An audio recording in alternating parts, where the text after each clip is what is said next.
out in their numbers in full regalia, attending the ATM Gauteng Build-Up Rally, which was held at the Ellis Park Indoor Sports Arena in Johannesburg over the weekend.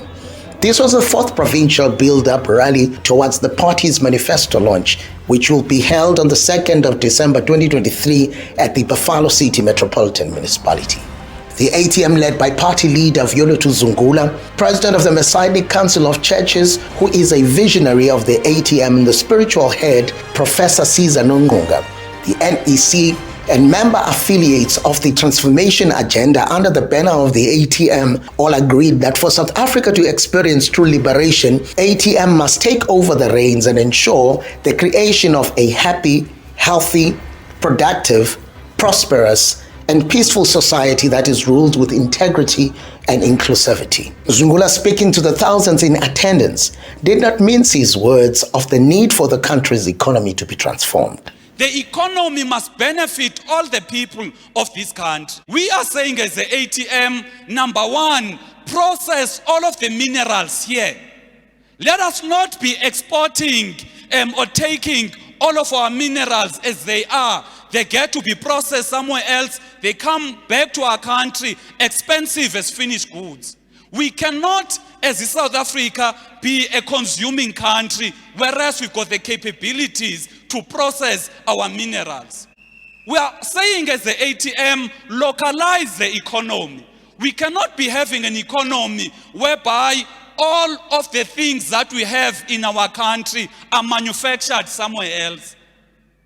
When you look, almost everything that is in your home, you check, where is it made?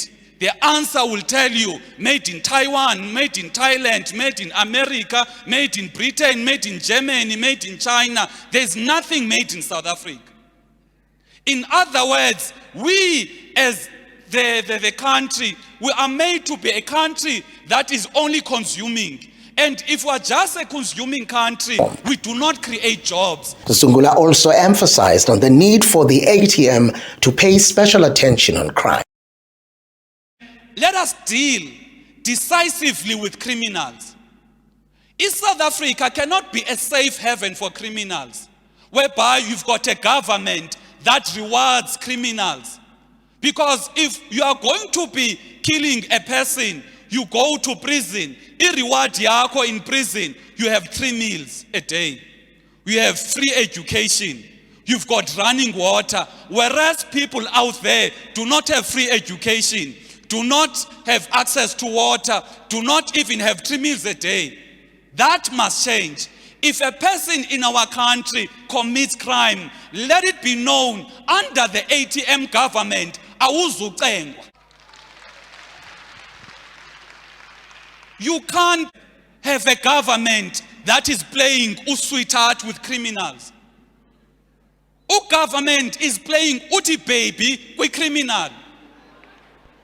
Instead of a government, oyenza very clear ukuba, if you rape, if you kill, if you hijack, we as a government are going to deal with you decisively.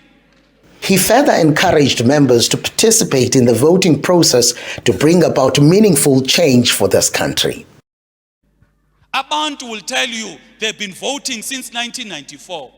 Whereas if you go to the white communities, those white people vote, and they vote in numbers because they know the power of voting. But in the black communities, people are made to believe bayadlala xa bevota. That is why you see there's no development in our communities, but there's development in those communities.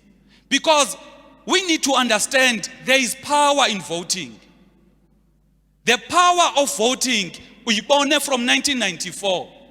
The apartheid government, yakhushwa ngompu. Was it removed by a barrel of a gun? It was removed by a vote, meaning that voting system that removed the apartheid government is the same voting system that will remove local government that is failing our people. He closed his address focusing on the need for activism against all forms of injustice to save this country for future generations. A lot of people are saying we are fighting, and I want to agree with them. Yes, we are fighting. Because there is no way in which you can kill the future of this country with drugs and we keep quiet. There is no way you can kill small businesses with load shedding and we keep quiet. There is no way you can kill our people with poverty, we keep quiet. Therefore, when a person is saying we are fighting, indeed we are fighting. But our fight is not driven by hatred. It is driven by a sense of responsibility, because it is our responsibility to ensure the next generation inherits a better country. It is a reckless attribute for you as a person not to be concerned about what the country will be for your own children. Because if you do not address all of these issues that we have in our country, you need to ask yourself a question: what will your own children inherit? If you are fine with drugs, you are fine with unemployment, you are fine with your daughters, if they want jobs, they need to sleep with men. If you are fine with those things, then you are going to say you are not involved in politics. But if you are driven by a sense of responsibility, you are going to give yourself fully to the organization.